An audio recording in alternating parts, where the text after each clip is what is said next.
With Star Trek Voyager on Netflix, it was a matter of time before it made its way onto my nostalgic 90s rewatch list, and having completed that in record time, I have some thoughts about the crack ship that is Janeway and Seven and why they would have made a logical and plausible romantic pairing within the show.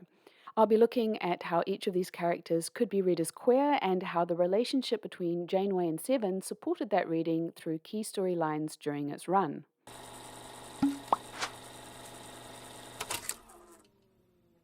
Now, I just wanted to say that perhaps you read Janeway and Seven's dynamic as mother and daughter. Perhaps you are a Janeway and Chakotay shipper, and those are very valid. I am, in fact, a Janeway Chakotay shipper, as well as being a Janeway 7 shipper, and like low key a Janeway shipper because I swear, Kate Mulgrew has poppin' chemistry with even herself. Just to say that there is space for whatever reading works for you, even if it's Chakotay and 7, if that's your jam. This video essay, however, is going to be very much gay. Live long and prosper, right? Captain Catherine Janeway. While she was not designed to read as queer, I'm pretty sure that the writers were just trying to figure out how to make a captain female. She is just about everything that a gay girl could ask for. Intelligent, commanding and courageous? Check. Warm, kind and compassionate? Check.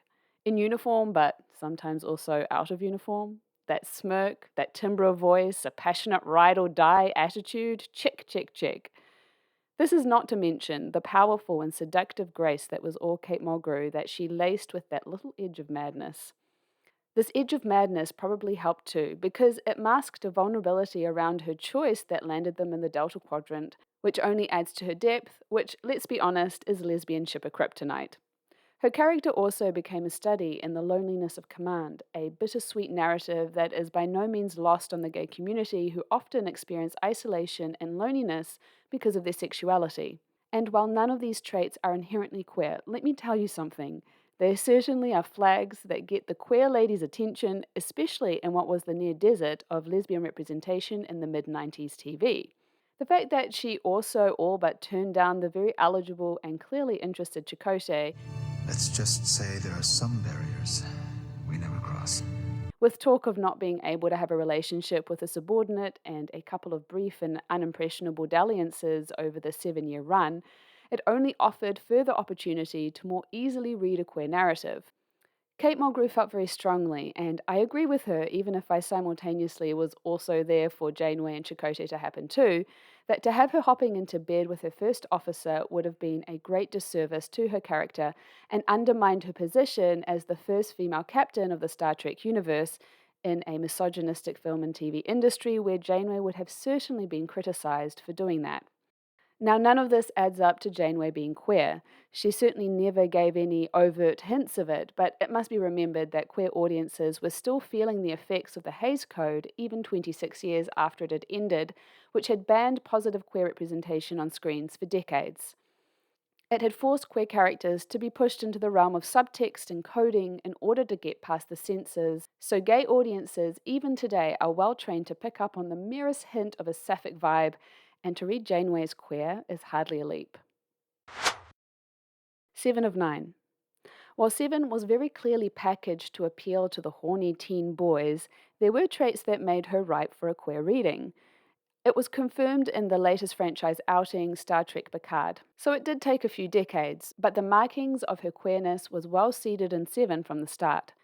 Seven's approach to sexuality had not yet been formed by any societal standards. Early on, when she perceived that Ensign Kim was attracted to her, she propositioned him in a very clinical way, one that was devoid of any emotion or, presumably, sexual attraction. Nevertheless, I am willing to explore my humanity. Take off your clothes. The Doctor's feelings for her were equally met with her trademark coolness, and when his attraction to her is revealed, she seems unmoved. Later in the show, when she does begin to explore more intimate relationships by asking Lieutenant William Chapman out on a date, it is clear that she is trying on a prescriptive formula without it, again, being backed by any real emotion. It is more at the insistence of those around her that this is part of becoming human and her desire to explore who she is that motivates it.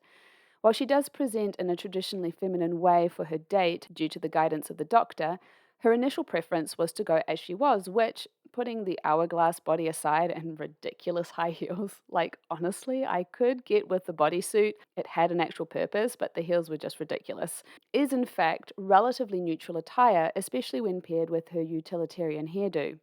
Then on the date, she missteps, most notably by trying to lead her date in the dancing and injuring him. While the episode was largely played for the comedy and to show how awkward her social skills were, a deeper queer narrative is not hard to read that parallels the experience of trying to fit into a heteronormative and gender binary world. She then concludes that there are no suitable men on the starship for her to court, leaving the tantalizing question about whether she might find a woman she would deem suitable instead. Even at the very end, when the perplexing relationship of Seven and Chakotay were being hinted at within Seven's holodeck simulations, when asked why she chose him as her love interest, she said, Commander Chakotay seemed like an appropriate choice.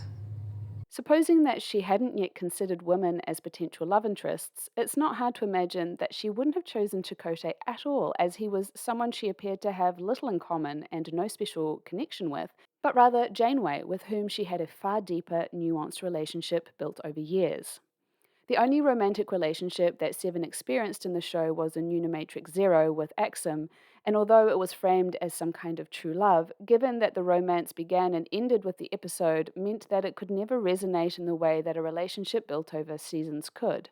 There is an interesting article that dives deeper into Seven's queerness, which is worth a look, and I've linked it in the description below. A case for the Janeway Seven relationship. So, why even this crack ship in the first place?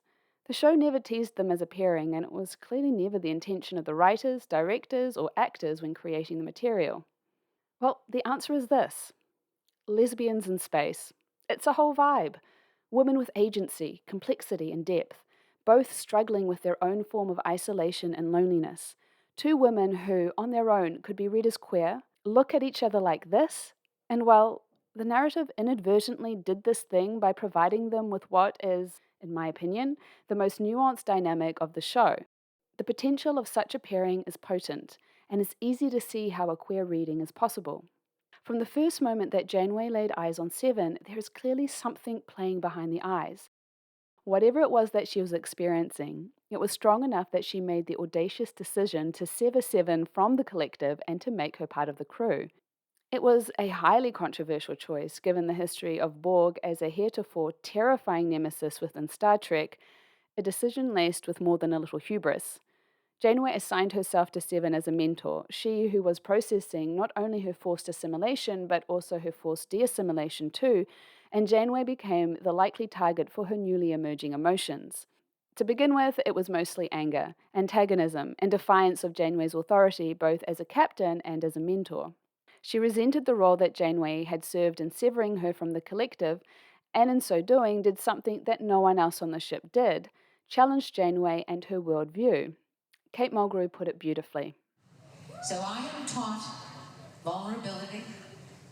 I am taught my limitations.